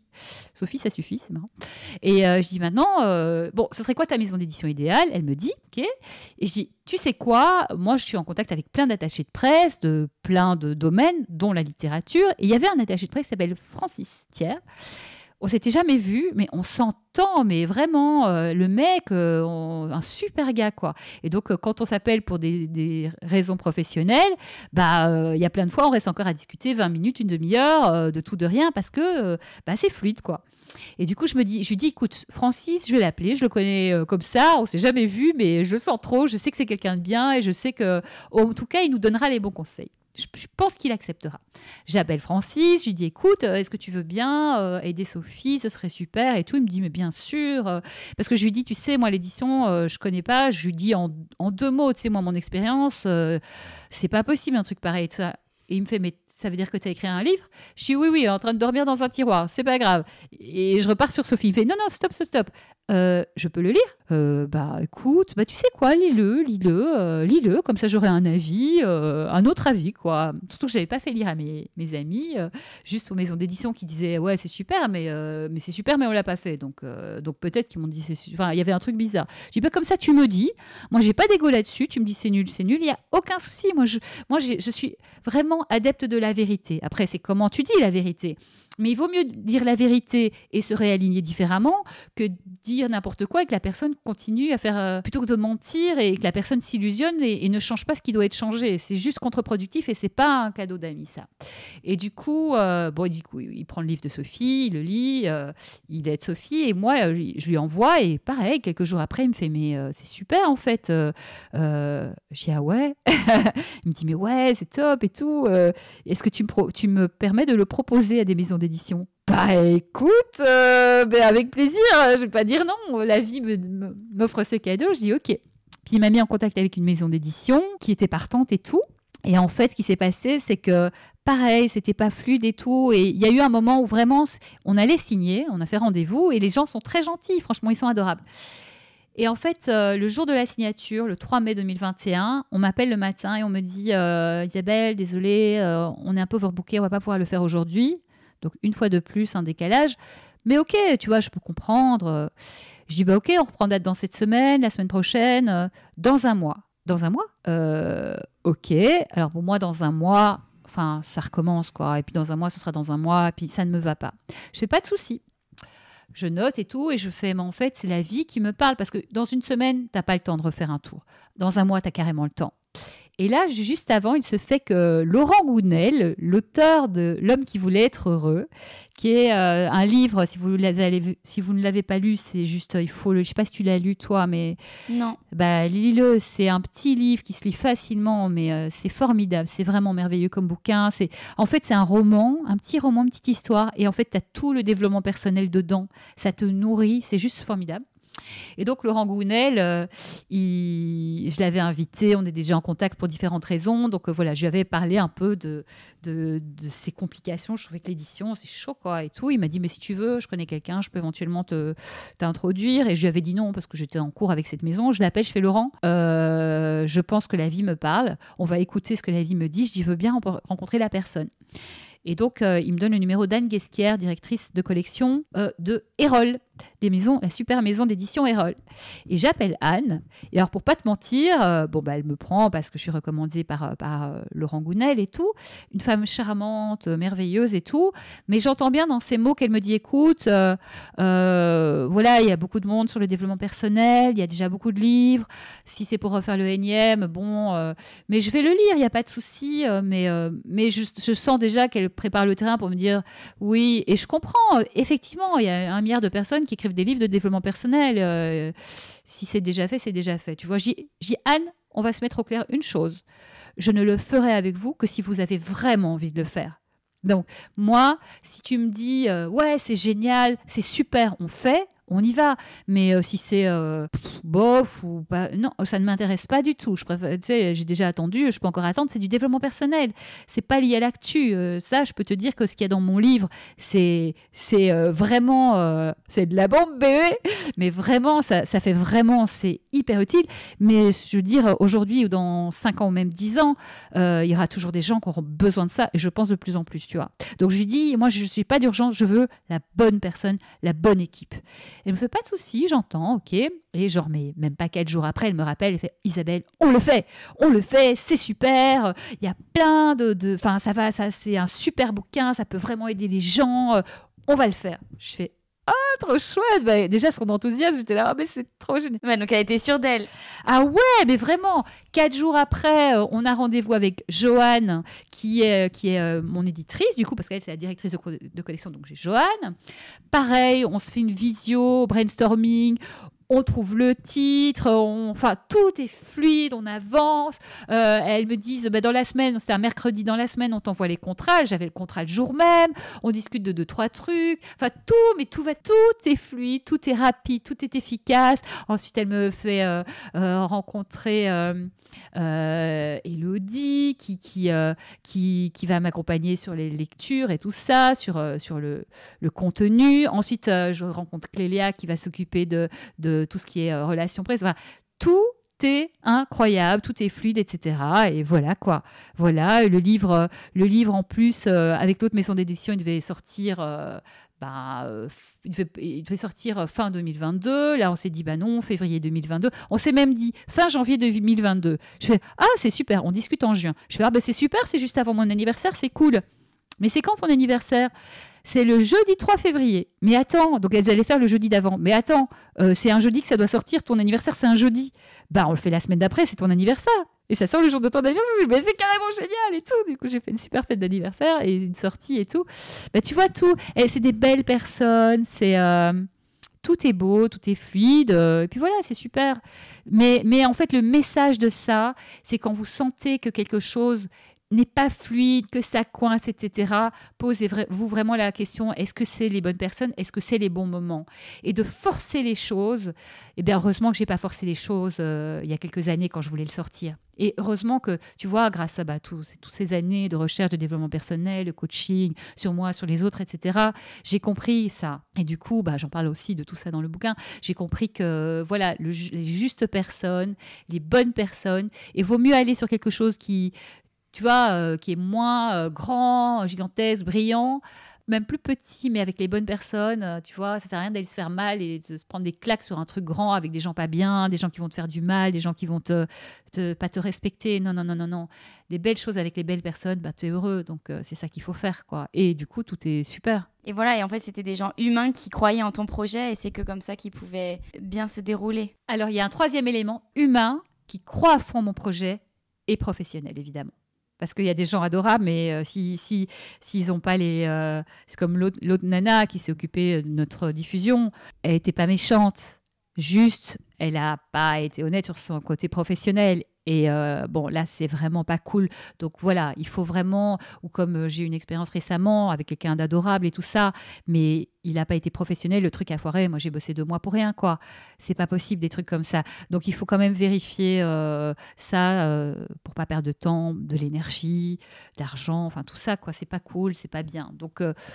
voilà, il faut voir avec qui on fait les choses. Et ben là, je suis hyper contente parce qu'ils sont tous super. C'est génial. Ouais, c'est vraiment chouette. Du coup, ton livre est déjà disponible dans toutes les librairies depuis le 3 février. Voilà, il est disponible. Alors, il arrive encore dans certaines librairies où, voilà, là, il est disponible en ligne, tout ça. Mais là, voilà, il est un peu partout. Et de toute façon, il est commandable partout. Et il est là, il est prêt. Je commence à avoir les premiers retours, mais de dingue, de gens qui me disent avoir des prises de conscience, de gens, mais vraiment, j'en ai les larmes aux yeux parfois.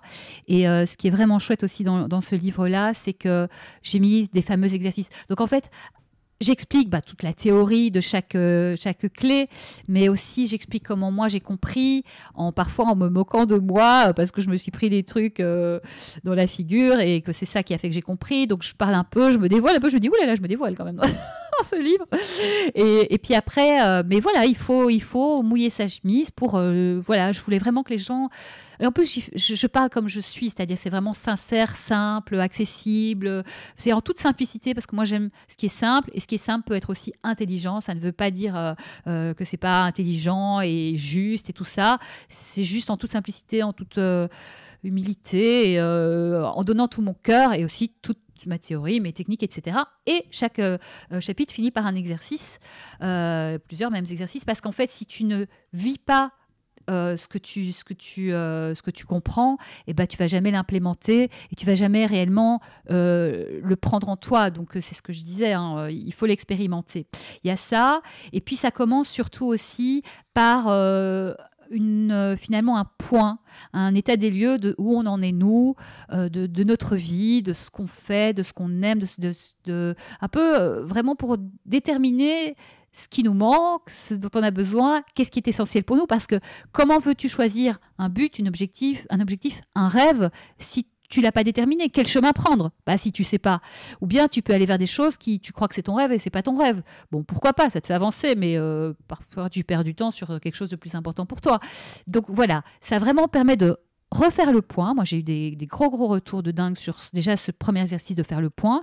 Et puis après, une fois que tu as tout déterminé, petit à petit, on va développer. J'ai aussi découvert, je me suis rendu compte en fait du point commun de tous ces gens qui réalisent leurs rêves. On a tous des points communs. Et donc, j'en ai fait des clés. Il y a 12 clés qui peuvent, par exemple, être...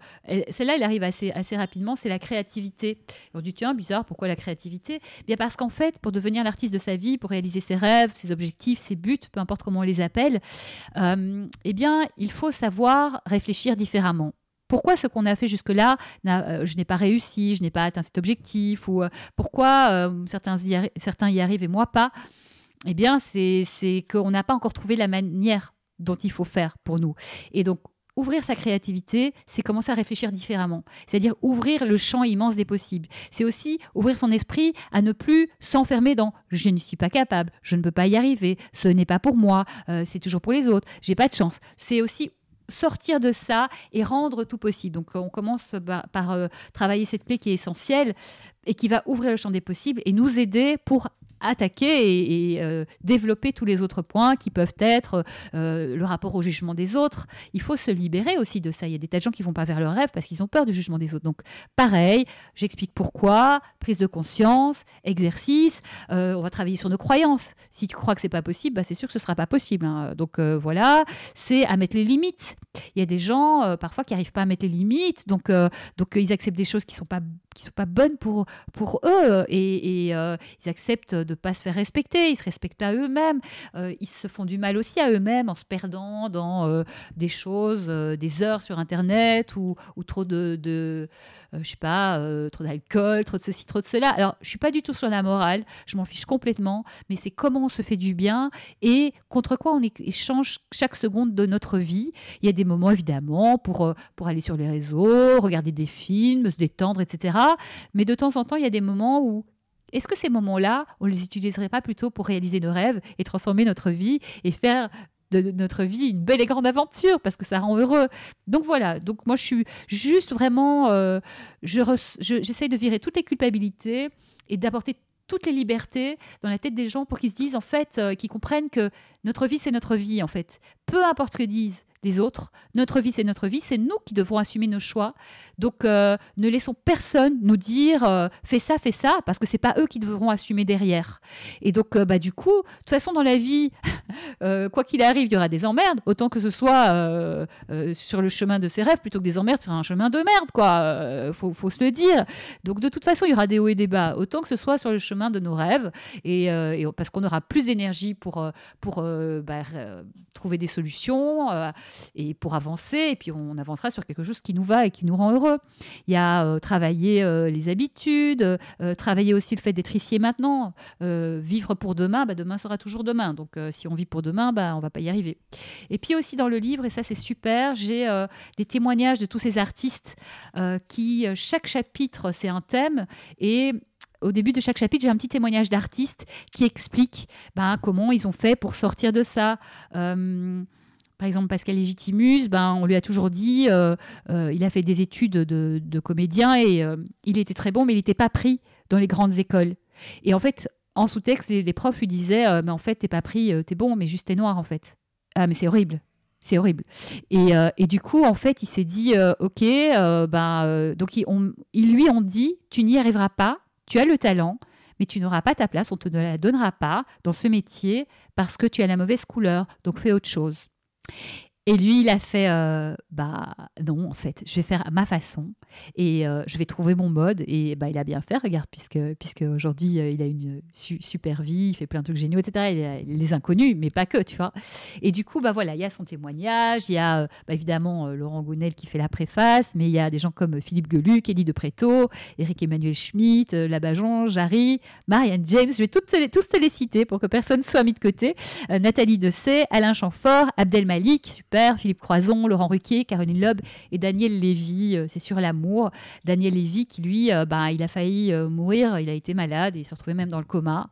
Et en fait, ce qu'il dit, c'est que finalement, le truc qu'il a sauvé, c'est l'amour.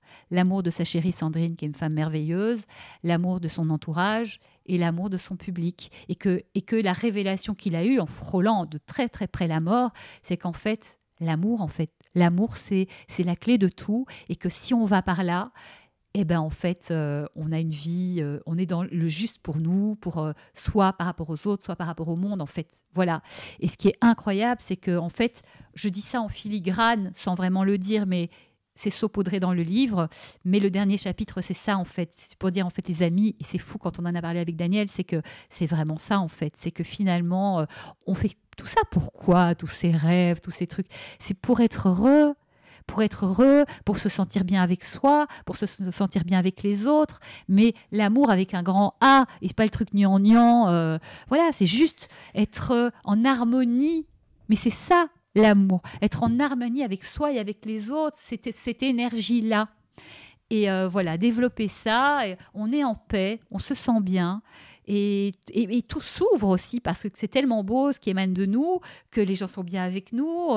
Ça ne veut pas dire aimer tout le monde, il y a des gens, ça ne le fait pas, on les respecte évidemment, et puis on ne passe pas notre vie après avec eux. Et si on est obligé de vivre avec eux, comme je dis dans le livre, il y a moyen de mettre des limites et de juste les empêcher d'avoir une action néfaste sur nous.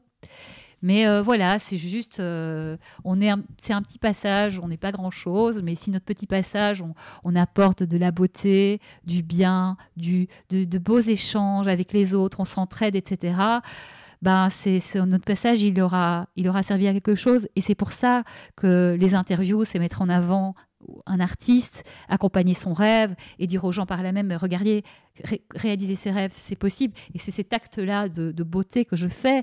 Quand je fais un spectacle, je dis aux gens, réalisez vos rêves, ayez la vie, et puis si vous utilisez un autre mot que rêve, peu importe, mais ayez la vie qui vous rend heureux, parce que vous serez heureux, et une personne heureuse fait du bien autour d'elle, donc on change le monde comme ça. Le livre, c'est ça aussi, j'ai mis toutes les clés. Je sais que tout le monde ne peut pas s'offrir un coaching. Et le livre, il y a vraiment, pour quelqu'un qui ne peut pas s'offrir un coaching, il y a vraiment déjà un maximum d'éléments pour avancer et faire quelque chose. Et franchement, voilà, déjà, j'ai mis toutes les clés et tout ça. Après, il faut que la personne fasse les exercices et se mette en marche. Mais il y a tout ce qu'il faut là. Et puis la conférence, pareil, c'est toujours... Et ça énergie. Là, j'en ai fait une il y a pas longtemps, mais des gens m'ont dit, mais une dame adorable qui m'a dit, tu peux sauver des vies avec ta conférence. J'ai fait, peut-être pas ça, mais si déjà je peux... Enfin, avec plaisir, mais je pense que c'est un peu grand. Mais si déjà ça peut inspirer, donner de l'énergie, faire comprendre aux gens que c'est possible et que tout le monde peut y arriver et qu'il n'y a pas de fatalité. J'en suis l'exemple vivant. C'était, voilà, je suis partie, mais dans mon jeu, il n'y avait pas de bonne carte, quoi. C'était pas cool. Et je suis allée chercher toutes les cartes, à gauche, à droite, enfin toutes. J'ai pas toutes les cartes parce qu'on ne les a jamais toutes et qu'il faut toujours apprendre. Moi, tous les jours, j'apprends quelque chose, j'étudie quelque chose et je bois ce monde que je trouve exceptionnel et d'une richesse incroyable. Et voilà, en faisant tout ça, eh bien, on avance et on contribue, on avance, on devient l'artiste de sa vie. Et moi, je veux vraiment, si je peux, mon petit passage sur cette terre, donner tout ce que je peux et le partager à travers tout ça, conférences et livres et puis les coachings et des trucs que je vais reprendre bientôt, les coachings de groupe et plein de choses que je vais mettre en place voilà, bientôt. C'est beau et si je peux transmettre ça et que les gens fassent ça et après vraiment que chacun fasse comme il veut et voilà, être l'artiste de sa vie, c'est suivre son chemin, même s'il est différent, même si les gens ne comprennent pas parce qu'un jour ils comprendront et parce que peut-être un jour ils diront ouais, tu vois, je te l'avais dit, mais en tout cas s'autoriser à être soi et vivre ce qui nous rend heureux, nous fait du bien parce que ça nous fait du bien à nous et puis ça peut ça ressurgit sur les autres, donc c'est hyper vertueux comme chemin, quoi. Wow. Ton parcours est vraiment super inspirant et je trouve que tu es très juste dans tous les messages que tu partages. Tu as plein de conseils qui s'émanent de tes expériences de vie. Et je trouve que dans ce livre, déjà, tu as tout l'appui de ton coaching, de ta formation que tu as établie et de toutes tes expériences personnelles. Et tu nous dégages un message, tu as un élan, tu as un dynamisme. Je trouve que c'est super transmetteur, quoi. Moi, j'ai envie là je raccroche, ok, alors je prends les décisions de ma vie, c'est quoi mes rêves, qu'est-ce que je fais demain. Mais c'est le but, c'est de transmettre ça et vraiment de se dire que en fait, il faut tenter et puis si on se rend compte que c'est pas ça ou si on fait des erreurs, etc. Mais c'est pas grave, on apprend parce que beaucoup de gens n'y vont pas parce qu'ils ont peur de se tromper ou de commettre des erreurs. Moi, j'étais ce mot échec. Ça n'existe pas l'échec. Une erreur, ça permet un apprentissage et donc c'est un cadeau si on a appris. Donc allez-y, il n'y a rien à perdre. Le seul danger, c'est de ne pas y aller et se retourner à la fin de sa vie et se dire j'aurais dû, et il y a beaucoup de gens à qui ça arrive, vraiment. Donc tu fais, mais non, mais quel gâchis, c'est ta vie, elle est dans tes mains, tu peux la prendre en main, et vas-y petit à petit, ne te fais pas peur, ne fais pas le saut dans le vide, fais comme toi tu sens, et toi tu sais ce qui est bon pour toi, et si tu as besoin d'aide, prends un coach, c'est vraiment, ça vaut la peine, c'est un petit investissement, mais ça vaut vraiment la peine, parce que c'est ta vie qui peut évoluer, et en tout cas, tu peux le faire. Les clés sont dans tes mains et vas-y. Et le meilleur moment pour commencer, c'est maintenant. C'est un super message de fin. Et ça fait vachement écho. J'ai ma grand-mère qui me répète depuis toujours, le mouvement, c'est la vie. Et c'est totalement corrélé parce que c'est vrai que parfois tu sais pas forcément où tu vas aller, juste tu as une idée, tu vas en fait juste en y allant et même si c'est pas forcément la destinée, c'est pas forcément un projet qui va t'épanouir ou que c'est pas ta vocation, tu vas faire quelque chose qui va générer des réflexions chez toi, qui va te permettre d'avoir d'autres opportunités, qui va peut-être aussi changer ta façon de voir les choses. Et moi je vois que en venant à Barcelone, je pensais pas faire un podcast, ça m'est tombé dessus comme ça et mais en fait c'est un enchaînement de choses. Et je sais pas non plus où ça va mener, mais en tout cas, je trouve que voilà, de faire des choses, Ça, en fait, c'est un domino en fait, qui va en enclencher beaucoup d'autres. Exactement. En fait, c'est suis le flow, même si tu ne sais pas pourquoi, exactement comme tu as fait. Tu suis le flow, tu fais un pas, et en fait, il faut choisir des choses qui nous plaisent, parce que tant qu'à faire, si on les choisit, c'est pas pour se forcer. Mais ça veut dire, ne vous forcez pas à faire des choses parce que vous pensez qu'on attend ça de vous, ou parce que des gens vous disent qu'il faut faire ça, ou parce que c'est la société, Donc, allez vers ce qui vous plaît, faites un premier pas, avancez, vous allez apprendre, rencontrer des gens, vivre des expériences, grandir, vraiment apprendre des choses qui peut-être vous seront utiles dans 20 ans, on ne sait pas. Et puis, ce premier pas va vous mener à un deuxième, à un troisième, et peut-être que ça va aller tout droit. Et puis peut-être, comme tu dis exactement, Lucie, peut-être ça va te faire aller à gauche ou à droite, ou on s'en fout en fait. Mais exactement, le mouvement va t'amener et finalement... Et c'est pour ça que je dis, choisissez évidemment les choses qui vous plaisent, parce que Lao Tse dit, c'est un penseur chinois qui dit, le but c'est le chemin, et que finalement l'important c'est pas de réaliser ses rêves, parce que finalement peut-être que ton rêve il va changer, mais c'est sur le chemin. C'est ta vie, c'est le ici et maintenant, revenir à ici et maintenant, parce que tu ne vivras jamais qu'ici et maintenant. Et de toute façon, quand tu atteins un rêve, en général, tu passes au suivant. Voilà, donc en fait, finalement, vis pleinement, choisis les bonnes personnes, choisis les bons sujets, choisis ce qui te plaît, avance et va voir ce qui se cache derrière chaque porte avec joie. Tu es un aventurier de ta vie et plein de choses vont arriver, tout est possible, et sois ouvert au cadeau. Ça veut dire, peut-être que quelque chose va passer. C'est comme quand on vient me parler, tiens, est-ce que tu veux être la marraine ou participer à cet événement ? On cherche d'autres sujets, qu'est-ce que tu pourrais faire ? Oui, je veux bien être la marraine. Moi, j'adore quand les gens font des choses. Je suis là pour vous soutenir. Vous cherchez un autre sujet, je vous propose ma conférence. J'aurais pu juste faire oui, je veux bien être votre marraine. Merci, allez, à bientôt. Mais non, c'est aussi quand saisissez les opportunités, quand ça vient, faites les choses. N'allez pas vers les autres pour obtenir, mais donnez. Et puis quand quelque chose arrive, dansez avec la vie et allez-y. Mais effectivement, j'aime pas dire il faut, mais mettez-vous en mouvement et tentez, au moins tentez. Et puis vous verrez bien, mais au moins faites le premier pas et dansez avec la vie, vous allez voir, votre vie elle sera juste super. Et ce sera vraiment le mot de la fin. Merci beaucoup vraiment Isabelle pour ce parcours incroyable que tu nous partages, ce dynamisme et vraiment, mais tu as un élan de vie, tu as une étincelle qui brille où je sens que toujours tu as envie d'aller plus loin, de donner, c'est très sincère et merci pour tout le partage de toutes ces bonnes énergies. Mais avec plaisir, et puis je souhaite ça à tout le monde. Ça, c'est quand on va vers ses rêves et qu'on est l'artiste de sa vie et tout le monde peut y arriver. Et vraiment, croyez-y sérieusement parce que c'est la vérité absolue. En tout cas, tu nous le prouves. Merci beaucoup. Merci. Plein de bonnes choses à tout le monde.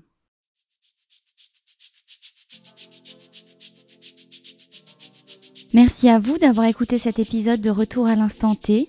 J'espère que celui-ci vous a plu. Merci à Isabelle pour le partage de son histoire. Si vous souhaitez participer pour mettre en valeur votre histoire surprenante, je vous invite à me contacter par mail dans le détail du podcast. De plus, toutes les informations du podcast sont disponibles sur Instagram au nom de Instant T Podcast. Si vous souhaitez soutenir ce projet et que le podcast perdure dans le temps, une cagnotte sur la plateforme Tipeee est ouverte pour recevoir vos dons. À bientôt pour le prochain épisode.